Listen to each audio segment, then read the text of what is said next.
Hey guys, it's Pingu here with part 12, and I figured I'd switch it right up.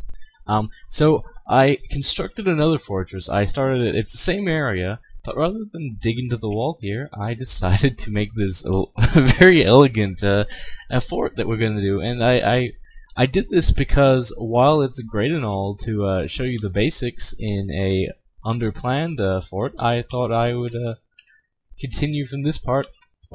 Considering we need to cover the more advanced things by starting afresh and having a fort actually worth defending.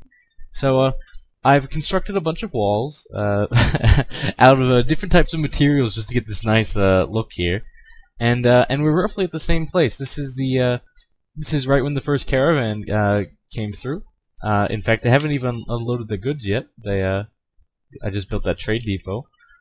It shows you how it is roughly the same place, and you can actually get a bit further in the game if you plan and if you don't have so many idle dwarfs as I do.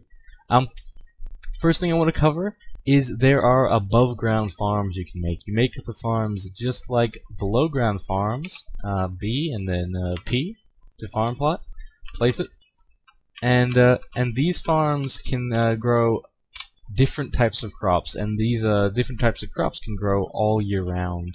So I go down to this other farm I've got, and you see there's a bunch of new crops here: hide root, blade wheat. I won't go into the individual ones, but I've just set a few for each season, and they also don't have seasons. You can grow them whenever. They're primarily for different types of alcohol, but it really helps the selection, and it's nice to be able to have this above ground farm. Rather than being forced below ground the whole time. I'm trying to dig out... hold on. So, also, I forgot to cover this, or did not forget to cover this. I will stop saying that line. It didn't happen.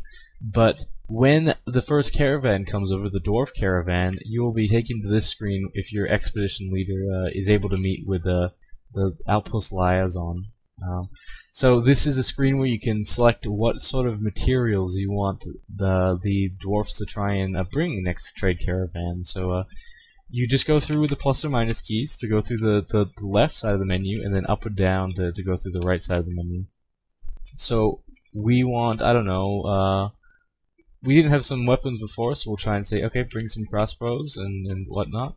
And depending on the priority, I'm just doing a random pattern, but you can specify the priority of whatever, and they will bring those with them.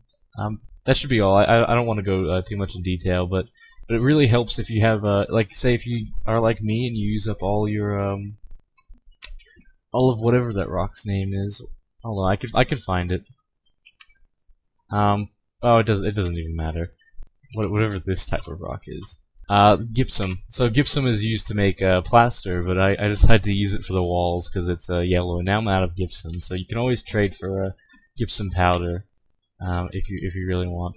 But as for the actual fortress I've developed, it's I've got 2 workshop levels in the same design. One of them's not even mined out completely. I've got the meeting hall down here with a food stockpile and some noble offices.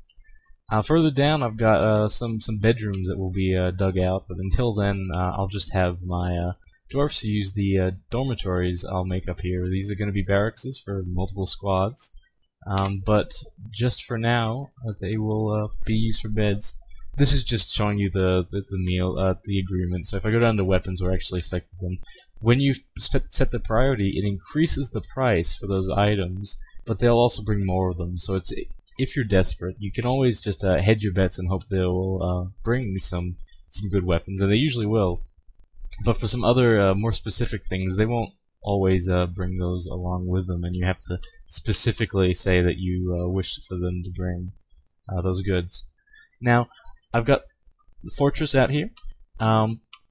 You see, I have some ramps as well that I've constructed. I will show you how to do that, and you can actually walk on top of these walls here, so I can have my archers stand on top if they want and shoot down on whatever comes in. But we can make this better by building fortifications. Now, fortifications allow arrows to pass through. If you go to building and you go down to the walls, floor, and stairs with C, and you build a fortification with capital F. Now, like it was saying, fortifications allow arrows to go through, but it also gives a defensive bonus to, like say, an archer on this side of the fortification, so he is able to shoot through and take less damage coming in if there were archers on the other side.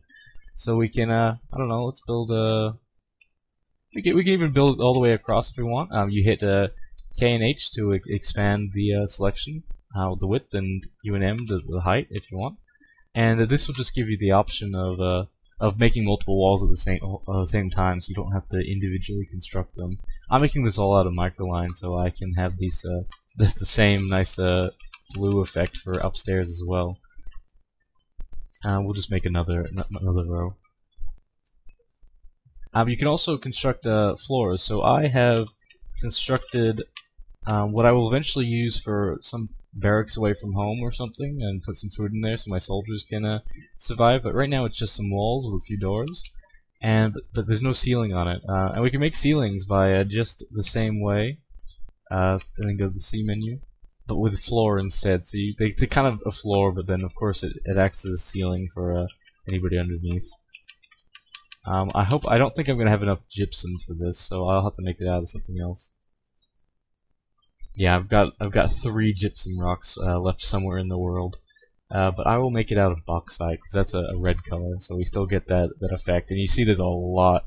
I need 1 stone for each of these floors, and I've just used up a vast amount of my stones just designating that. It's kind of unfortunate because I want some more gypsum so I can make more of these ramps. I will make some more of the ramps again, B, and then go down to. I go down to the go down to the wall, floor, stairs menu, and this time choose ramp instead of the others that I chose. So it's just the same exact way you build it. I'm gonna make this time I'm gonna use the rest of my gypsum. Hopefully I'll find some more when I finish digging out the areas, but the ramps just will allow my my archers to get upstairs on top of this barracks that I've built. So I've also tried to build a moat, and this moat has gone rather badly just because as I was building it, I realized I actually have stuff down here. So I was I was going to channel into my my barracks and everything, but just figured out in time right before they almost got there. But it's fine. I'm gonna have a pseudo moat. It's gonna go around a lot of the fortress, and gonna leave a few places exposed. But that's why I built my barracks over here. So we'll have a high amount of archers up here, and hopefully we can funnel them all through the front. I've also created a bit of a road here just for aesthetic reasons, but this will be a pretty mighty fortress once we can get some things going on. Now, I need to trade quickly, but I will do some trading and then cut right back so I don't bore you guys with showing something I've already done. And I'll be back in a second.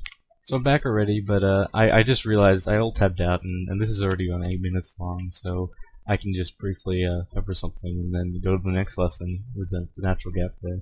But yeah, I've done everything, but we have an aquifer I'm gonna make here, and I'm gonna show you guys a bit about mechanics once we decide to flood our moat and all.